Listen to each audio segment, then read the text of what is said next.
Olá pessoal, tudo bem? Hoje a gente vai abrir uma porta que ficou fechada por quase 80 anos. E olha, se você curte desvendar esses grandes mistérios da história, já aproveita e se inscreve aqui no canal para não perder nada, beleza? Porque a gente está prestes a entrar num lugar que ficou literalmente congelado no tempo, debaixo de muito, mas muito concreto e silêncio. O Führer Bunker. Por quase 80 anos, esse nome ecoou como um cofre guardando os segredos dos últimos dias do Terceiro Reich. Mas o que é que ficou lá dentro de verdade? O que sobreviveu nessas profundezas para contar a história do fim sem filtros? Então, vamos lá. Pensa no seguinte. Estamos em 2024 e depois de décadas de teorias e especulações, uma equipe de cientistas finalmente consegue o que parecia impossível. Eles conseguem autorização e tecnologia para romper o concreto e o silêncio e entrar no Führer Bunker.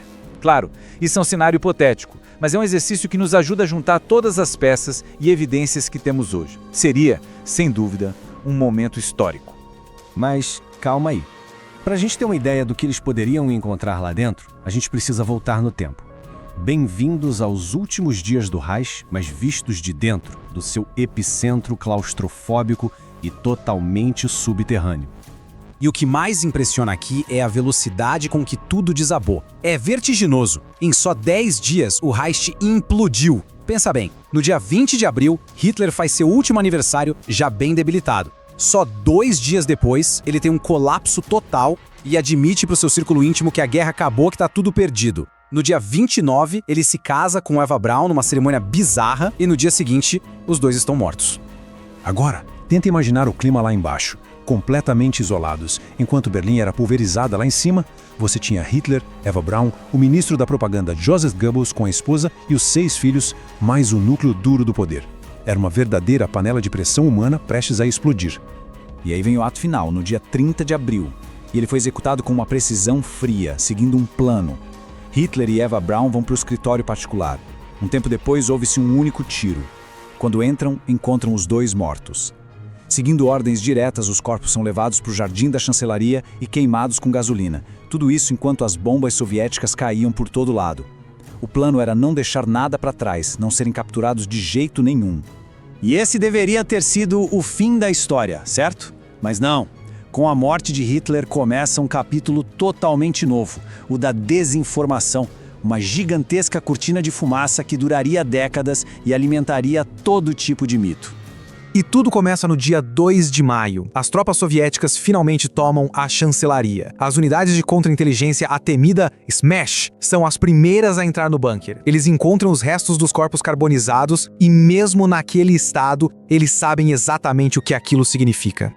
E é aqui que a coisa fica curiosa. Porque a União Soviética passa a trabalhar com 2 verdades. Publicamente, para o mundo todo, eles diziam, olha, não temos prova de que Hitler morreu. Ele pode muito bem ter fugido. Mas, internamente, nos seus arquivos secretos, a história era outra. Identificação positiva, confirmado pelos registros dentários. Uma verdade para o público, outra para o Kremlin. Mas por que essa contradição toda? A resposta tem nome: ambiguidade deliberada. Era a pura estratégia política do Stalin. Manter o mundo na dúvida sobre o destino de Hitler era uma arma poderosa para criar desconfiança e tensão entre os aliados ocidentais bem no comecinho da Guerra Fria. E isso, claro, foi um prato cheio para todo tipo de teoria da conspiração. E essa estratégia não ficou só nas palavras não. Eles tentaram apagar o bunker fisicamente. Olha só essa linha do tempo de apagamento. Em 47, tentam explodir tudo. Não deu muito certo. Em 1970, os restos mortais que eles guardavam são secretamente incinerados e as cinzas jogadas num rio. E nos anos 80, a Alemanha Oriental vai lá e constrói um conjunto habitacional bem em cima, tirando o local de qualquer mapa oficial. Mas como a gente sabe, a história sempre encontra um jeito de vir à tona. E agora, a gente volta para o nosso cenário de 2024, para as evidências recuperadas das profundezas. É o clímax da nossa análise. E para ter uma ideia do porquê esse lugar sobreviveu, olha esse número, 3,5 metros. Essa era a espessura do teto de concreto armado. É mais alto que o pé direito de muito apartamento por aí. Foi isso que protegeu o bunker das bombas mais pesadas e das tentativas de demolição. Ok, então o que teria sido encontrado lá dentro? Artefatos de um abismo histórico. A mesa de Hitler em pedaços.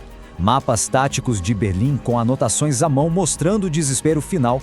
Um sofá destruído com manchas bem suspeitas, E o mais intrigante, um gabinete da sala de comunicações que ficou lacrado por 79 anos.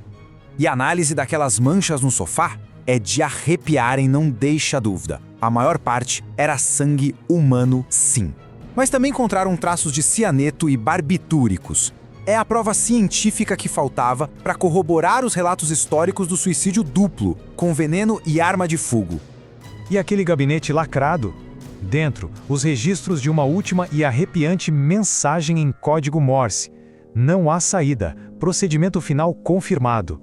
Uma prova definitiva de que todos ali sabiam que o fim era inevitável e que tudo estava sendo executado conforme um plano. E no meio dos escombros surgem também itens muito pessoais e trágicos. Um par de óculos de metal corroído que bate exatamente com os registros de Joseph Goebbels e um coelhinho de pelúcia já se desfazendo. Uma lembrança silenciosa e terrível dos filhos do casal que foram envenenados, ali mesmo, pelos próprios pais. E agora a prova final. A pá de cal em qualquer teoria da conspiração.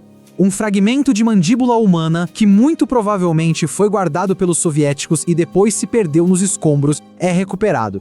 E a análise forense dá uma correspondência de 100% com os registros dentários de Hitler. Fim de papo. Então, beleza. Com todas essas provas na mesa, o mistério sobre a morte dele está, sim, resolvido. Mas isso abre uma outra porta, né?